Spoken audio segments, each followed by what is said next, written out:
அனைவருக்கும் வணக்கம். முன்னாள் மாணவர் கூட்டத்திற்கு உங்களை வரவேற்கிறேன். உங்கள் பணிகள் பற்றி சொல்லுங்க.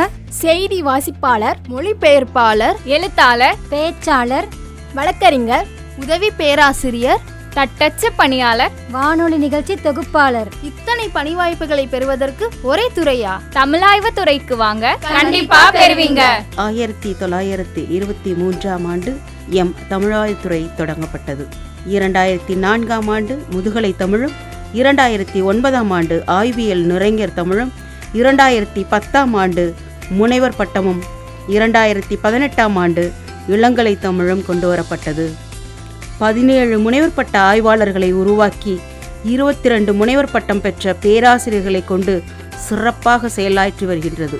தமிழ் அறிவை வழங்குவதோடு மட்டுமின்றி மத்திய மாநில அரசுகள் நடத்துகின்ற பல்வேறு போட்டித் தேர்வுகளை எதிர்கொள்ளும் வகையில் பாடத்திட்டம் வடிவமைக்கப்பட்டுள்ளதோடு அதற்கான பயிற்சியும் அளிக்கப்படுகிறது. மாணவர்களின் பல்துறை அறிவை வளர்க்கும் வகையில் தமிழாய்வுத்துறை பிற கல்லூரிகளுடனும் பிற வெளிநாட்டு நிறுவனங்களுடனும் தமிழ் இலக்கிய மன்றங்களுடனும் இணைந்து பன்னாட்டு அளவிலான சமூக நிகழ்வுகளை நடத்தி வருகின்றது.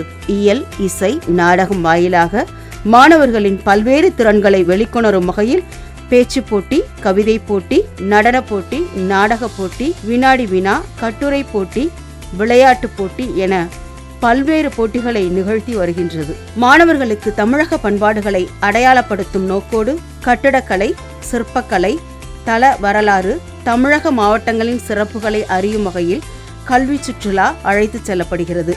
அகமகிழ் மன்றம் தொடங்கப்பட்டு மனநல ஆரோக்கியத்திற்கான ஆலோசனைகள் வழங்கப்பட்டு வருகின்றன. மாணவர்களுக்கு வேலை வாய்ப்பினை ஏற்படுத்தும் வண்ணம் செய்தித்தாள் வடிவமைத்தல், சிறு பத்திரிகையில் படைப்புகளை வெளியிடுதல் போன்ற திறன்களை புனித சிலுவை கல்லூரியின் சமூக வானொலி வாயிலாகவும் செய்தித்தாள் நிறுவனத்தின் வாயிலாகவும் வழங்கி வருகிறது. மொழிபெயர்ப்பு திறனை வளர்க்கும் வகையிலும் தமிழ் மொழியினை பிழையின்றி எழுதும் வகையிலும் மொழிபெயர்ச்சி வழங்கப்படுகிறது. நூலகம் சென்று பல்நூல் அறிவை பெறவும் வாசிப்பு திறனை மேம்படுத்தவும் வழிவகை செய்கிறது.